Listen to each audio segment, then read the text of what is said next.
2007 Hyundai Santa Fe, front brake pads and rotors.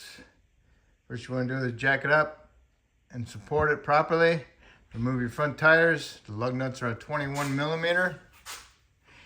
All right. And then you want to remove your caliper.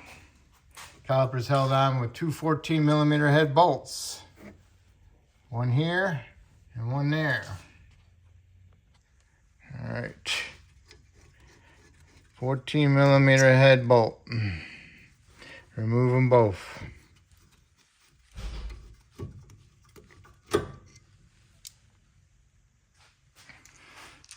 Okay, here's what they look like. All right. Then you want to remove your caliper. Get yourself a flat blade screwdriver. Stick it underneath here and pry it up a little bit. Hopefully it comes right up. If it's really tight, then you might have a problem with your pistons and your caliper. All right, so there you go. Set it up over to the other side. What you want to do is you want to inspect your boots and your pistons and make sure that the boots aren't torn or leaking any fluid out of them.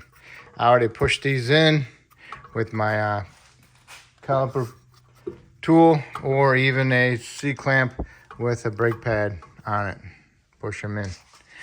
Next thing you want to do is remove your caliper bracket. And one thing you want to take notice of, is the caliper slides are free. If they're frozen, then you possibly have to replace the caliper bracket, and then you might as well replace the caliper itself also. Caliper bracket bolts are 17 millimeter. And there's two of them, one here and one there. One's right here. This baby's still threaded in there. These are 17 millimeter and they're usually pretty tight. All right. So bolts are still in there, and here's the caliper bracket. Go ahead, set that off to the side. Here's our bolts. Most of the time they get frozen in there right here, and you break the heads right off of them. Next, you want to get the rotor off. It's got the retainers on it. These are Phillips heads. What you want to do is get your impact driver, the one you hit with a hammer. See if I can find it. Impact driver. Make sure you turn it on there in the direction you want it to go. It should click in place, and then smack it really good with a hammer. Hold on to it. Use a mini sledge. Knocks them loose. If they don't come loose, then I usually do as get a die grinder with a cutoff wheel. I'll put an X on it and take a chisel and chisel off the 4 pieces, and then I can just go ahead and knock my rotor off, and then I'll remove past that, and I can just unthread the rest of the bolts when the rotor's off. So I need to remove these. Once you got them loose, and you go ahead and smack your rotor with a hammer if it's not broken loose. And if you already got those out, I always put a lug nut on there just to keep it from falling off and landing on my foot or my air hose. Okay, the rotor's off. So the hub, you gotta get this hub nice and clean. The surface in here needs to be clean. The surface out here needs to be clean. This is a stepped hub, which means it's lower in the middle than on the outside and the inside. So try not to grind these down to match that. So just make sure you get these nice and clean before you put it back together.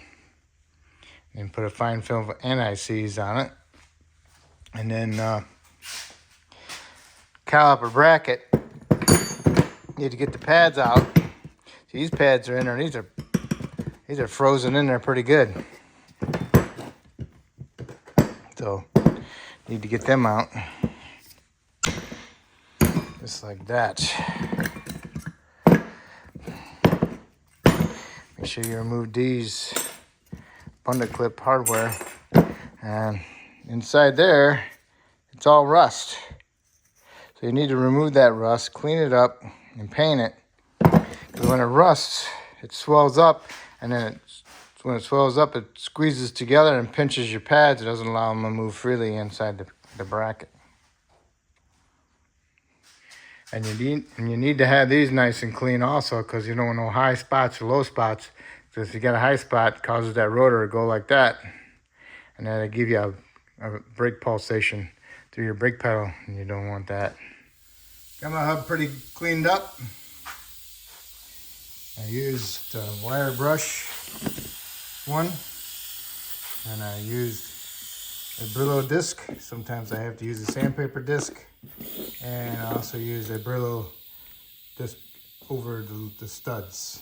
And here's my finished product. I'll put a light film of anti-seize on it before I put my rotor on. Make sure you get your pistons pushed back in on your calipers. Use a C-clamp with an old pad. Use them in there, or use the tool. And here's what the tool looks like. It's a ratchet style.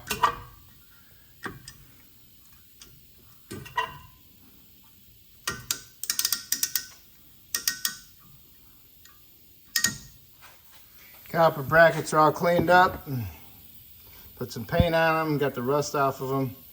And I used a angle die grinder with the sandpaper disc on it to clean them up.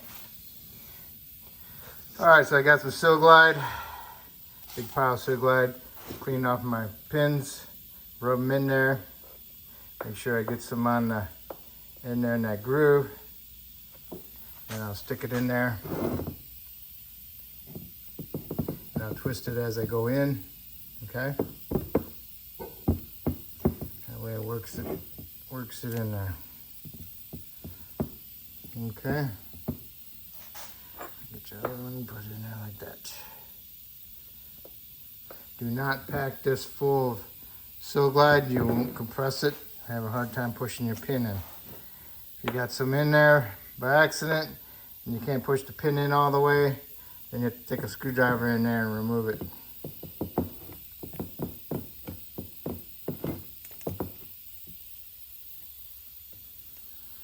Okay, so that one's done. I just gotta do that one. Just in case you forget which slide pin came out of, the top or the bottom. This one came out of the top, okay? So, just so you know, this is the top, passenger side, driver's side. This is the top, passenger side. If your groove right there, where the seal goes, is full of rust, I always use a hacksaw blade. All right, now I got the bundle clips installed, hardware, and inside there, right in here, is some like little clips that need to be pushed tight against the bottom inside there. What I'll use is this little brush, and I push that in there. Helps push it down there nice and flat.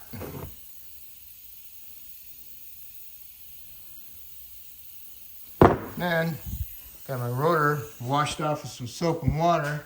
Got that mounted, and I put one of my screws back in just to keep it from moving around and sitting on the flat. So now I can go ahead and mount my caliper bracket. Remember I said these sometimes they rust in there. So I put a little anti-seize on the shank, I guess what you call it. I don't know, the flat part. Then these got lock washers, so we're good. All right, you got your caliper bracket bolts snugged up, and then you want to torque them to 72 foot-pounds, okay? And now we can go ahead and put our brake pads in here. Okay, brake pad. See, these act like little springs. So you gotta put them on at an angle, put it in there, get it in there, and then push against them. Voila. Now on an inner pad has the squeaker.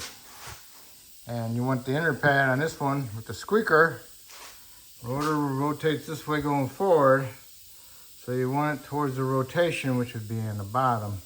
So the squeaker's on the bottom. So you want to stick it in there. Remember, stick it in an angle. Push against that little spring that's in there.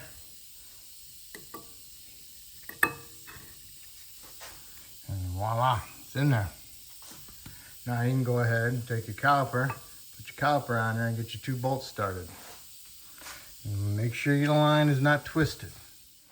Okay, caliper's on, got your bolts snugged up, caliper bolts snugged up. Now you want to torque those to 23 foot-pounds.